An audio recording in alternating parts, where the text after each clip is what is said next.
Ang pagkaganda-gandang bata, kapag nanapok, ang lakas. Julia, ikaw ba hilig mo talaga yan o na-influensya ka lang ni Daddy? Hilig ko din po. Hilig mo rin talaga? Apa. Okay, Julia, tignan natin kung ano ang tingin ng ating mga tans out sa iyong skill. Tita Tuesday, ano sa palagay mo? Nakakatakot ito si Julia. Ikaw yata ang dapat magturo kay Ate Angelique mo na alagaan yung sarili. Gusto mo bang maging mixed martial artist someday?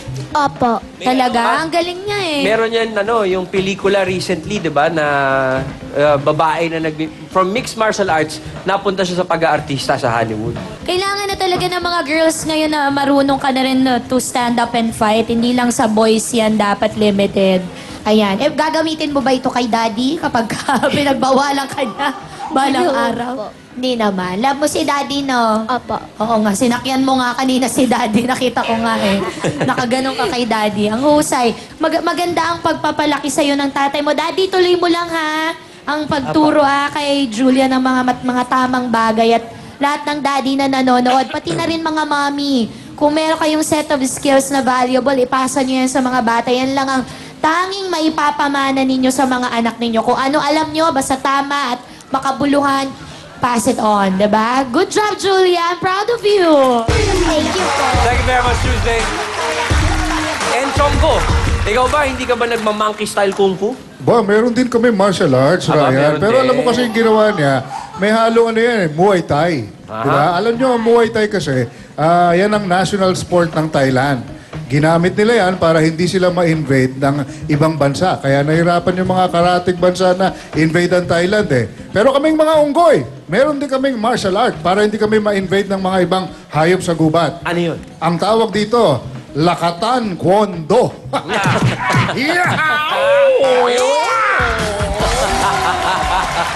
Thank you very much, and Chonggo. Minsan, turo mo sa akin yan, pare, Okay.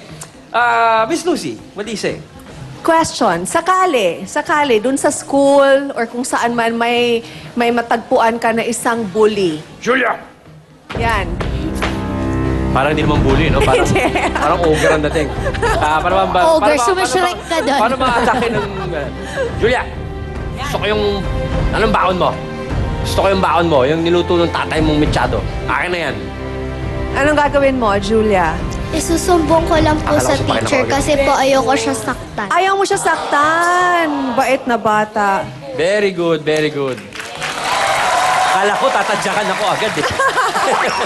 Uy, na-try ko yan. Binuli ako sa school before Tuesday. Actually, hindi naman bully. Yung nangungotong, parang dadaan siya palagi sa... Nangungotong? Oo, dadaan siya palagi. Tapos hingin niya piso. Yung piso nun, ganun pa kalaki. Pilak na piso. Oo, yung malaki. Tapos kukunin niya. Tapos lungkot na lungkot ako habang ibibigay yun sa kanya. Kasi pambili ko yun ng chippy eh. Favorite ko talaga yung chippy. Pero malaki siya. Tapos ganun. Yung itsura niya parang bully talaga. Ganun. So one time...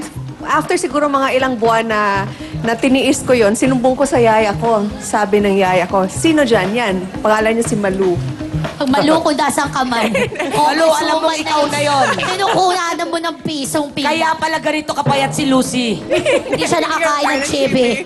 Di niya nakain yung kanyang alat fix. Naalala mo yung school bag natin dati na parang kahon? Diba? Ganon? Kasi dala mo lahat ng textbook. Sabi ng yaya ko, yan ang bully. Kinuha niya yung school bag ko. Inagis niya. Hinampas niya yung yung bullies. Tapos sabi niya, wag mo nang kunin yung piso para sa chippy ng alaga ko. Wag mo nang ulitin. Hindi na niya inulit. And then, sabi ko nga, sana may alam akong martial arts na skill noon. Kasi yung iba kong mga classmates, may kasama pa yung may kasama pa yung kurot. Kung alam ko lang yan, Tuesday. Correct. Ang dami ko na sanang chipping nakain nung kabataan ko. Tama. Pero huwag tayong mananakit para lang sa chippy. Correct. Di sana kasing laki na kita. Oo nga. Mabuti na lang. di ka Mabuti na rin lang. Nakakain ng maalat, no? Thank you very much, Congresswoman. And Julia, maganda yung decision mo na isumbong muna sa teacher tapos pag hindi sumunod, tsaka mo na lang sampulan siguro, no? Diba? Tama. Mukhang kalmadong bata eh. Pero ikaw, Dito Ruby, ano sa palagay mo? Napakahusay mo kasi naiinggit ako dahil gustong-gusto ko matutunan yan. Kaso ang bibigat ng hita ko. Kaya ang pinaka-martial arts ko, dagan. Dagan. Oo, kasi pag tinulak ko yung tao at dinaganan ko, hindi na Tapos na makagalaw. boxing. Tapos na boxing. Dagan lang ako. Julia, bakit naisipan mong sumali dito sa Talentadong Pinoy? Para po maipakita ko po yung talent ko, tsaka po para makilala nila ang Yayan Buhawi as a Filipino martial art. Gusto mong ipagyabang yung Filipino martial arts natin. Opo. Eh kung manalo ka dito, anong gagawin mo sa prize money mo? Para po sa pag-aaral ko po, tsaka sa baby sister ko. Pag-aaral mo, bakit anong kailangan mo sa pag-aaral? School supplies? School supplies. Uniform sa eskwela? Opo. So, ngayong pasukan, wala ka pang uniform, wala ka pang school supplies, hindi pa kumpleto. Kulang pa po sa uniform, tsaka mayroon pa pong kulang sa school supplies. Ah, Tito Ryan! Baka naman! Bakit iba na yung baka naman pag gano'n, bo? Kasi nakapistida ako kaya. Ba't hindi ko Baka naman! Ba't hindi ko nahalata yung parating na yun, ano? School supplies naman. Hindi. Pang-school.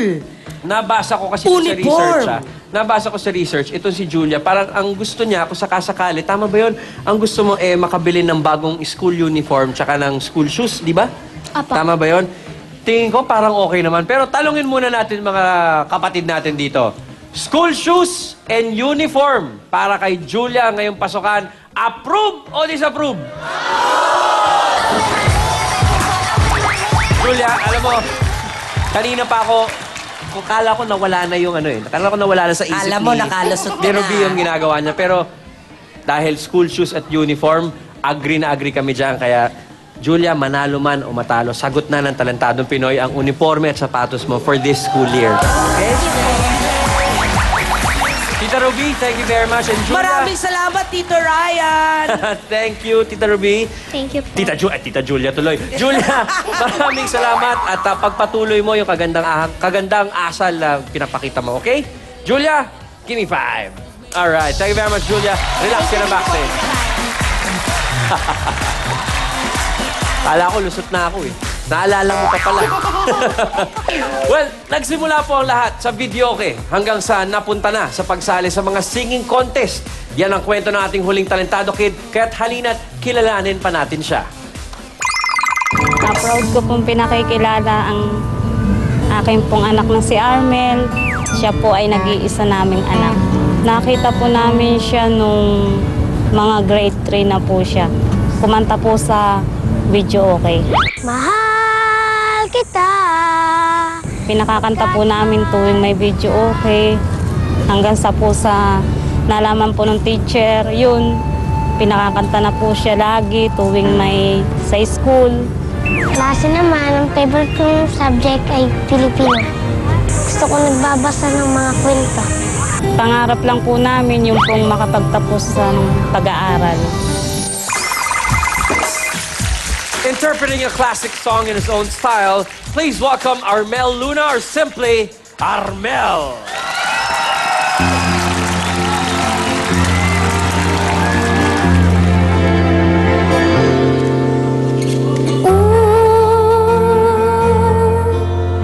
Akala ko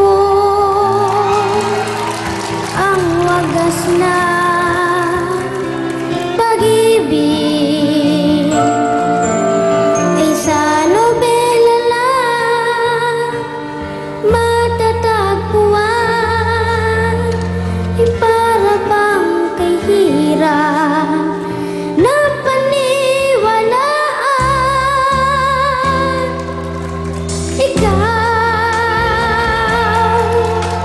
Ikaw pala ang hinihintay ko, pangarap.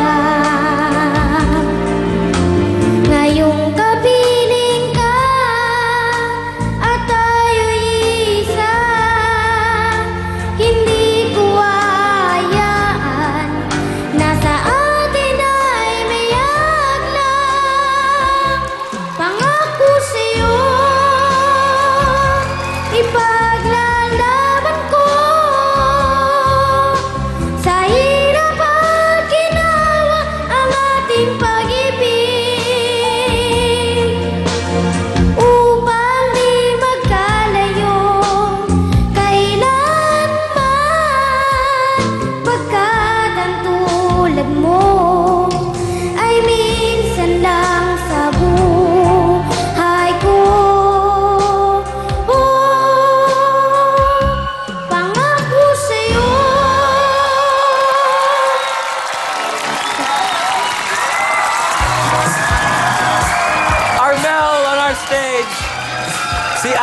mukhang relax sa pagkanta at na-relax lahat ng studio sa pag-interpret niya ng kanta ni Ray Valera.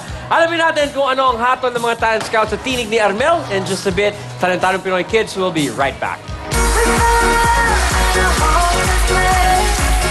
Parang naluluha ako eh. Walang matigas na puso sa tinig na nakakaamo. Eh kahit yung tiyonggo, apektado. Bilib na bilib ako sa'yo. At kahit sa mga batang ito, ikaw ay mapapaamo. At sa quarterfinals ay siyang kakampihan mo.